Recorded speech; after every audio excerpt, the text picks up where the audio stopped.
Hello everyone, this is an unboxing video for the TCL 505 smartphone.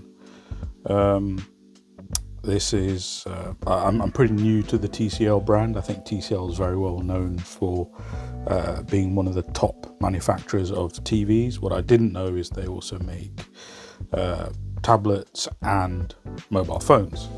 So this 500 series mobile phone is quite new to me, and it'd be interesting to see what it's like and how it compares to other brands. So this one can be purchased on Amazon for about £90. So really it's a budget model, not too far off the Samsung. I think it's the A15, which is about £100 off Amazon. Similar specs. Similar RAM, similar processor, similar size. I think the Samsung is slightly smaller, but I don't have the equivalent Samsung to compare. But let's see what this looks like. Right, so let's how do we get into this? I'm on my hobby desk, so oops, excuse me, and he destroyed some Space Marines. Let's get into the box. We've kind of taped the end shut. See if I can slide that out. No, I don't know what they've done. I can't even get into the packaging.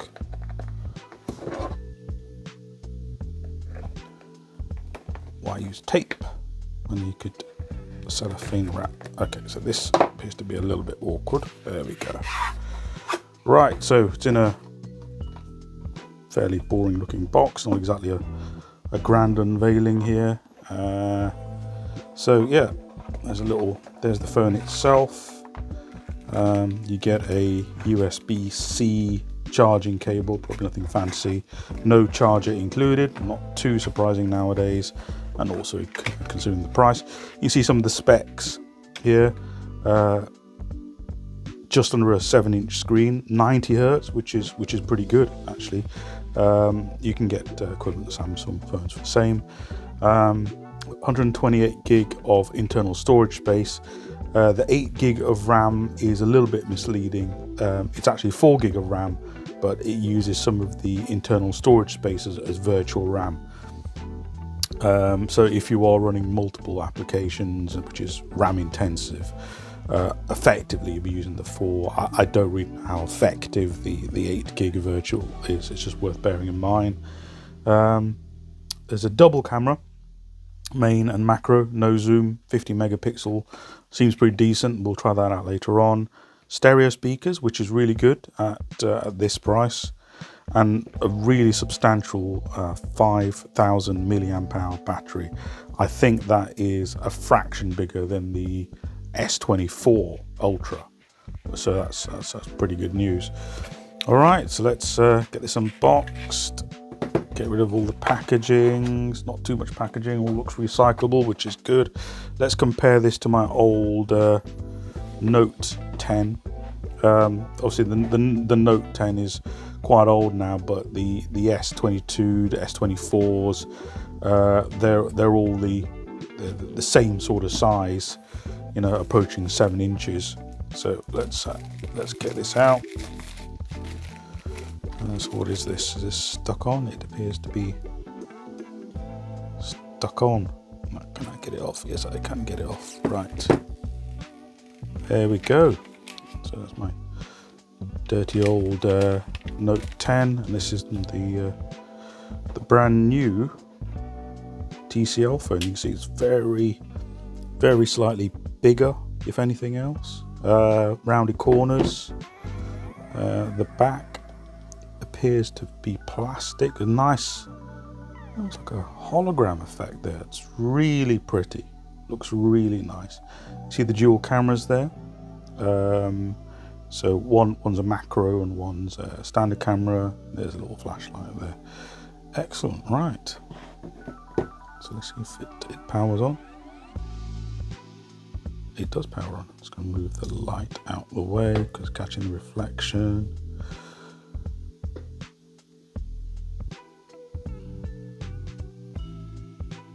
Okay. So it's going to do the thing, it's going to boot up into probably the Google login screen. So let's give that a minute, shall we?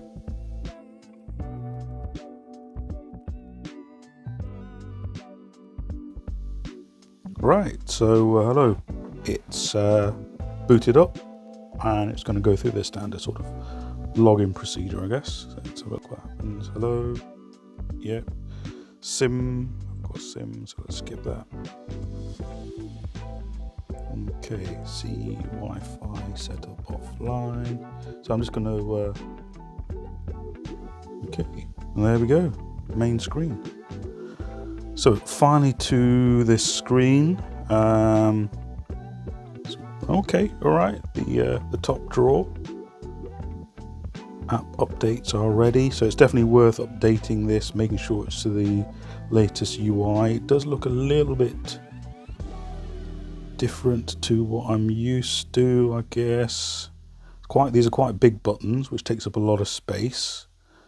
Updates are ready. I can't find the screen brightness. There we go. Okay, it's integrated into this little thing here. Let's smash that up.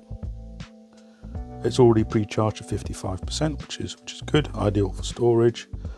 Connect to open Wi-Fi network. I don't want that. Looks a bit dodgy. Right. So, first impressions. You know, the screen is quite vibrant. It's really colourful. You know, how does it compare to my regular phone? Let's find out. So I've got my old phone running, just some random video I found, and I'm comparing the overall screen quality. I have not got YouTube or anything running on the TCL phone because you need to have been logged in. Maybe I'll do that at a later date. I just wanted to get a first impression. So although my Note 10 is quite an old phone, appears to be a little bit brighter than the TCL phone. The peak brightness in some of the scenes it just seems a little bit brighter. So it's difficult to tell. There's possibly not a lot in it. If I knew the settings, maybe I could. Maybe there's a way of increasing the brightness. Normally there's a yep. You go into the settings. Yes, look at that. I'm just going to zoom out a little bit. Display. Brightness is high. Dark theme off. Eye comfort mode. Yeah, vivid color temperature. So yeah, so you can customize that. It's pretty good. Let's have a look at what other things we can do here.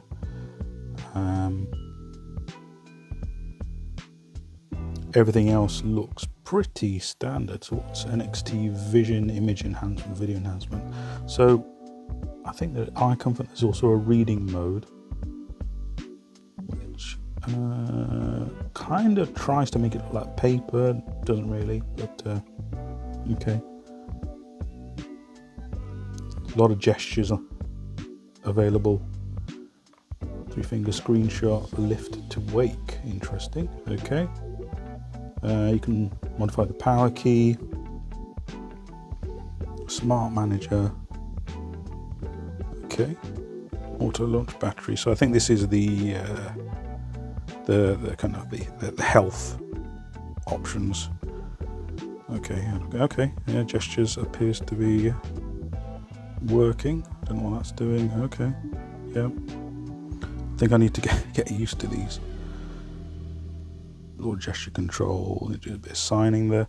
Okay, so that's that. So the next thing is I'm going to log into my Google account, fire up an app, test out the sound and the video in more detail.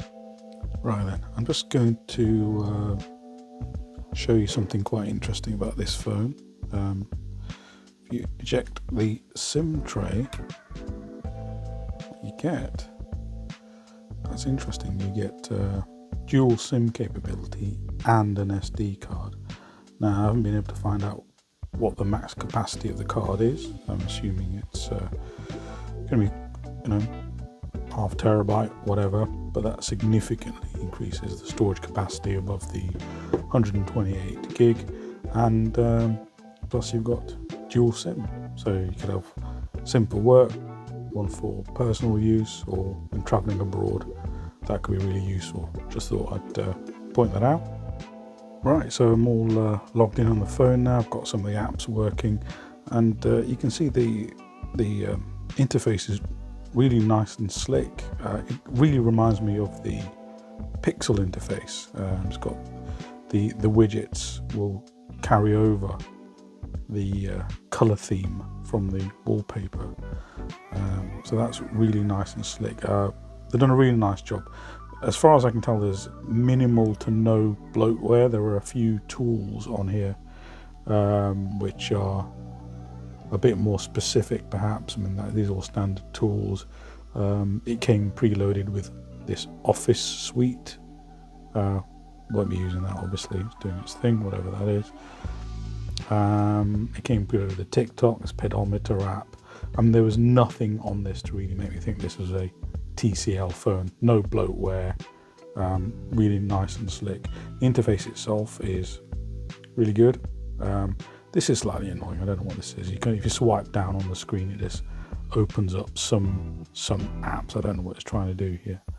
Swipe down from the top. This is the top drawer with all these little widgets in there. That's kind of, rather than just being on off, you can also change them. This is a little bit different to the standard Android interface that I've seen. Up from the bottom, there's your app drawer, really good. Let's go back home. There's your news feed. You turn that off, and you have multiple screens there. Yeah, really nice and slick. And as you can see, the interface seems to work pretty well. Let's go into settings. They look pretty good. You can go back and forth, gestures, buttons, back. You know, it's pretty quick. It's doing what it needs to do. If you fire up YouTube, maybe I can. Excuse me, I'm a popular man today. I've fired up one of these standard YouTube 4K videos. Just test out a bit of the sound and the picture quality. Looks pretty good. You can zoom it in a little bit if you want to fill the screen up. You can really notice the notch here, but that's not too bad. Zoom back out. That's the original aspect ratio. The sound quality is okay. I'd say it's pretty good. It is stereo, but it's not as good as the sound on my quite elderly Note 10. And the screen isn't as good. This has got an old OLED screen. This has got a standard, not an LED screen. Contrast isn't good. The colours are vibrant, pretty decent. And I think the next step is to try out the camera. So I've tried out the camera. We've got it. I'd say it looks okay. It's pretty reasonable. The image quality is acceptable for a mobile phone camera. If you do compare it with my Fold 4 inbuilt camera, which I think is at least 20 megapixels, but the main thing is that the colors are more vibrant. Depth of contrast is better, looks less washed out. Image is brighter. Overall, it's a much better image with the Fold 4, but it is obviously a much higher spec model. But yeah, overall, it's not too bad for a budget camera. Tried out the macro on one of my Space Marines there. It gets pretty close. It's not bad at all. I had a little bit of difficulty focusing, but I'm sure that's something that could be figured out with a bit of practice and getting the focal distance just right. So overall, cameras are not too bad, although I've not taken any screenshots. Selfie camera was similar, as in it's okay, does the job. Considering the budget, it was pretty good. So in summary, it's got a nice big colourful screen, but it doesn't go particularly bright, especially when you're outdoors. It's quite noticeable. Stereo speakers, and they go very loud, but they're not great quality, and as you go loud they tend to break up a little bit. One bonus for quite a few people: dual SIM capability and the ability to expand storage using an external SD card. There's no fast charging. I think it's only about 8 watts, something like that. And there's no wireless charging built in. That's not a big deal for me. I think in general this is pretty cheap. It's less than £100, but there are other alternatives from other manufacturers. I mentioned Samsung a few times, which offer similar, or in some cases better specs. It's just worth considering. The camera is passable, but there's no zoom, or there's no optical zoom. The 2x is a digital.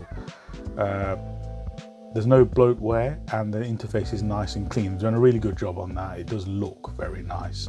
The little widgets are pretty handy. The CPU, although on the main interface it's pretty slick, once you start opening apps it does start getting a bit glitchy. So that's my review done. Please like my review. Thank you very much.